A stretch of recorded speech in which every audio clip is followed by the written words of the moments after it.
अरे आ गए। Good afternoon, good morning, good evening, सत श्री अकाल। कैसे हो मेरे प्यारे बच्चों? This side professor Shivam Joshi, आपका लॉ का भाई। आज ना मैंने सोचा कि क्यों ना उसको ख़त्म ही कर दे जिसका हमें इंतज़ार था। मतलब हमने सेल ऑफ गुड्स एक्ट के डिफरेंस बिटवीन कर लिया। यह है इंडियन कॉन्ट्रैक्ट एक्ट का आखिरी यूनिट जिसमें डिफरेंस बिटवीन है। इसके खत्म होने के बाद we would have successfully completed the difference between of all the units of Indian Contract Act. And I have explained all the points, so there shouldn't be any kind of doubt, question, or query. And if at all you have any kind of doubt, question, and query, you know where to go. Comment section में जाओ, comment करो और आपका law का भाई आपके लिए उसका वीडियो बना के या उसका एक्सप्लेनेशन का यूट्यूब शॉर्ट बना के आपको दे देगा। तो बिना समय को किए जाया, लेट अस बिगिन। सबसे पहला हमारा डिफरेंस बिटवीन जो है वो है एक सब एजेंट और सब्सटीट्यूटेड एजेंट के बीच का डिफरेंस। क्या होता है सब एजेंट, क्या होता है सब्सटीट्यूटेड एजेंट, एक एक करके हम लोग समझते हैं। देखो, सब एजेंट यानी वो एजेंट जो एजेंट के लिए काम करता है। मतलब एजेंट के एजेंट को हम लोग क्या कहते हैं? सब एजेंट। मतलब मैं तेरा एजेंट बन के काम कर रहा हूं, ठीक है, और अब मैं मेरे काम के लिए किसी और को अपॉइंट किया तो उसको हम क्या बोलेंगे? सब एजेंट वर्क करता है किसके कंट्रोल और डायरेक्शंस के अंडर? एजेंट के कंट्रोल के डायरेक्शंस, कंट्रोल एंड डायरेक्शंस के अंदर। तो अगर मैं डायग्रामेटिकली इसको बताने जाऊं तो इसका मतलब ये हुआ ना कि ये हमारा प्रिंसिपल है, ये हमारा एजेंट है, बराबर। प्रिंसिपल जो है वो एजेंट को बोल रहा है कि तू मेरा काम कर। अब ये एजेंट क्या कर रहा है? ये एजेंट एक सब्स्टिट्यूटेड एजेंट को लेके आया है और उसको बोल रहा है कि तू मेरा काम कर। सब एजेंट को लेके, सब्स्टिट्यूटेड नहीं, सब एजेंट को लेके आया, बोल रहा है कि तू मेरा काम कर। तो ये जो पर्सन है ये सारा का सारा इंस्ट्रक्शन, नियम कानून किसका सुनेगा? वो इसी का नियम कानून इंस्ट्रक्शन सुनेगा, क्योंकि इन दोनों के बीच में भी प्रिंसिपल और एजेंट का ही रिश्ता है। ठीक है, तो पहला पॉइंट समझ में आ गया। एक सब एजेंट, यहां पे पूरा ही लिख देता हूं ना ताकि आपको कंफ्यूजन ही ना हो। एक सब एजेंट किसके लिए काम कर रहा है? वो काम कर रहा है एजेंट के लिए, ठीक है, पहला। दूसरा, एजेंट नॉट ओनली अपॉइंट्स सब agent but also delegates part of his duties. मतलब सिर्फ काम ही नहीं दे रहा है, उसको अपनी ड्यूटीज भी डेलीगेट कर रहा है। मतलब जो जो ड्यूटीज एजेंट की है उसमें से कुछ ड्यूटीज वो नीचे किसी और को डेलीगेट कर रहा है। अच्छा, there is no privity of contract between the principal and the sub agent. ठीक है, यहां पे कोई प्रिविटी ऑफ कॉन्ट्रैक्ट नहीं है। Sub agent is responsible to agent alone and is not generally responsible to principal. ये चार पॉइंट तो डायरेक्ट है ना। प्रिविटी ऑफ कॉन्ट्रैक्ट है। प्रिविटी ऑफ कॉन्ट्रैक्ट का मतलब क्या होता है? What do you mean by privity of contract? Stranger to a contract can not sue. There is no privity of contract between principal and the sub agent. चौथा point क्या बोलता है? Sub agent is responsible सिर्फ और सिर्फ agent को, and generally वो responsible नहीं होता प्रिंसिपल को। फिर एजेंट रिस्पॉन्सिबल है प्रिंसिपल को उन सारे एक्ट्स के लिए जो सब एजेंट ने किए हैं। एजेंट रिस्पॉन्सिबल है किसको? प्रिंसिपल को उन सारे एक्ट्स के लिए ऑफ सब एजेंट। मतलब यहां पे मान लो शुभम जोशी है, ठीक है, यहां पे शुभम जोशी है, यहां पे मान लो ऐश्वर्या है, ठीक है, और यहां पे मान लो श्रुति है, ठीक है। तो यहां पे शुभम है, ऐश्वर्या है और श्रुति है। शुभम ने किसको अपना एजेंट बनाया? ऐश्वर्या को।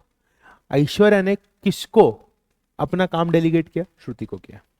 अब अगर श्रुति ने कुछ भी गड़बड़ की तो शुभम जोशी श्रुति को नहीं बोलेगा कुछ, शुभम जोशी ऐश्वर्या को बोलेगा, क्योंकि शुभम जोशी यहां पे प्रिंसिपल है, ऐश्वर्या यहां पे एजेंट है और श्रुति यहां पे सब एजेंट है।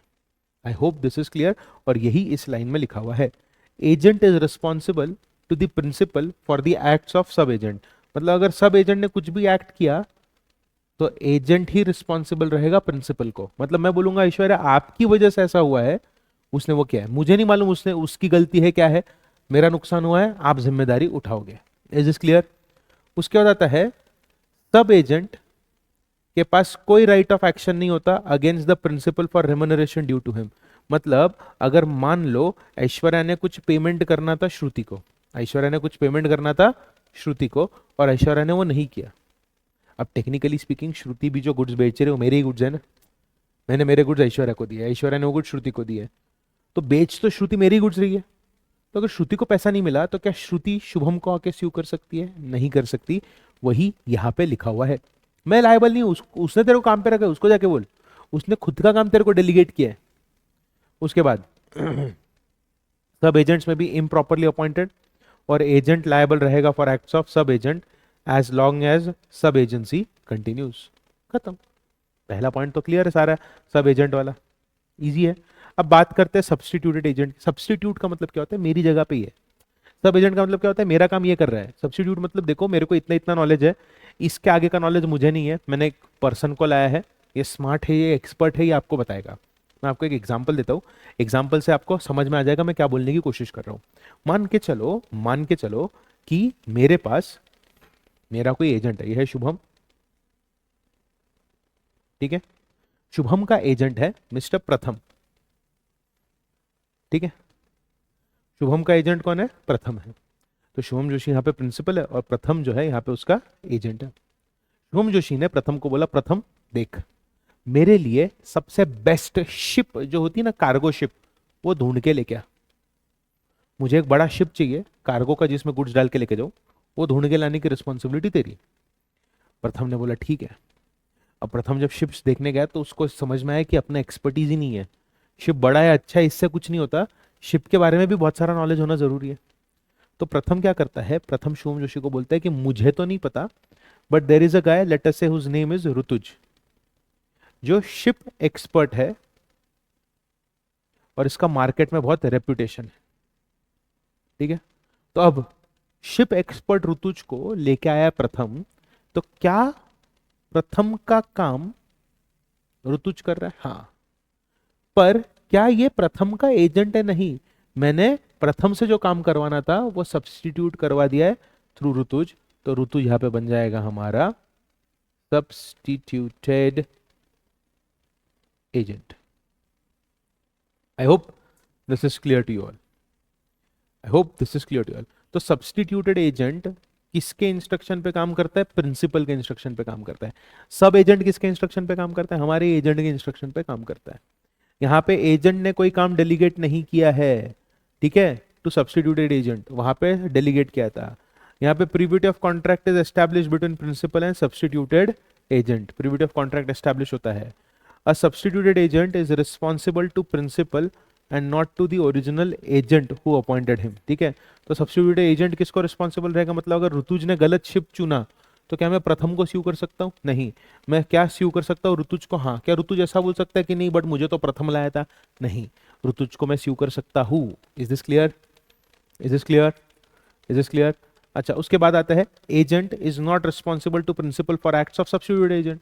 प्रथम बोलेगा भाई देख मैं सबसे बेस्ट बंदा लाया, मैंने सारा क्वेश्चन समझा, मैंने इसके रिव्यू पढ़े, तब जाके इसको लेके आया हूं। अब इसके वजह से अगर कुछ नुकसान हो तो मैं जिम्मेदारी उठाएगा नहीं। ये क्लियर है सबको? उसके बाद आता है कि भैया जो सब्स्टिट्यूटेड एजेंट है ना, वो प्रिंसिपल को स्यू कर सकता है रेम्युनरेशन के लिए। मतलब जो आदमी मेरे लिए शिप देख रहा है ना, वो मेरे एजेंट को नहीं, वो मेरे को स्यू करेगा। वो बोलेगा कि तूने पैसा दिया नहीं, पैसा दे। उसके बाद substituted agent can never be improperly appointed, हमेशा प्रॉपरली ही अपॉइंट होता है। और एजेंट की ड्यूटी खत्म होती है जैसे उसने सब्स्टिट्यूटेड एजेंट को ला दिया। एजेंट की ड्यूटी खत्म, अब सारा ताम झाम दिमाग का हेडेक किसका है? एजेंट और सब्स्टिट्यूटेड एजेंट के बीच में है। आई होप ये फर्स्ट डिफरेंस बिटवीन आप लोगों को समझ में आ चुका है। अब हम आगे बढ़ते हैं और देखते हैं इसमें डिफरेंस बिटवीन दूसरा है क्या। इसमें आई थिंक एक दूसरा डिफरेंस बिटवीन है, और एक बार हमारा दूसरा डिफरेंस बिटवीन हो गया तो हमारा ये चैप्टर और हमारा, ओह आई एम शॉक्ड, मैं हैरान हूँ, इसमें दूसरा डिफरेंस बिटवीन है ही नहीं। There is no difference between other than this. You guys are lucky, क्योंकि हमारा सारा डिफरेंस बिटवीन का हिसाब किताब ऑफ इंडियन कॉन्ट्रैक्ट एक्ट होता है समाप्त। मतलब इंडियन कॉन्ट्रैक्ट एक्ट का अब कोई भी डिफरेंस बिटवीन हमारा बचता नहीं है। देखो ऐसे ही अपने आप को लौका भाई बोलने का घमंड नहीं है, लौका भाई हूँ, था और रहूंगा, और आप लॉ के भाई के छोटे भाई या छोटे बहन हो। आई होप आप लोगों ने अच्छे से पढ़ाई कर ली है। And with this we have completed and we have achieved a great feat of completing all the units, yeah, all the difference between. This side Professor Shom Joshi signing off. And हाँ, do whatever you want to do, man. Don't trouble Mata Pita and Bharat Mata.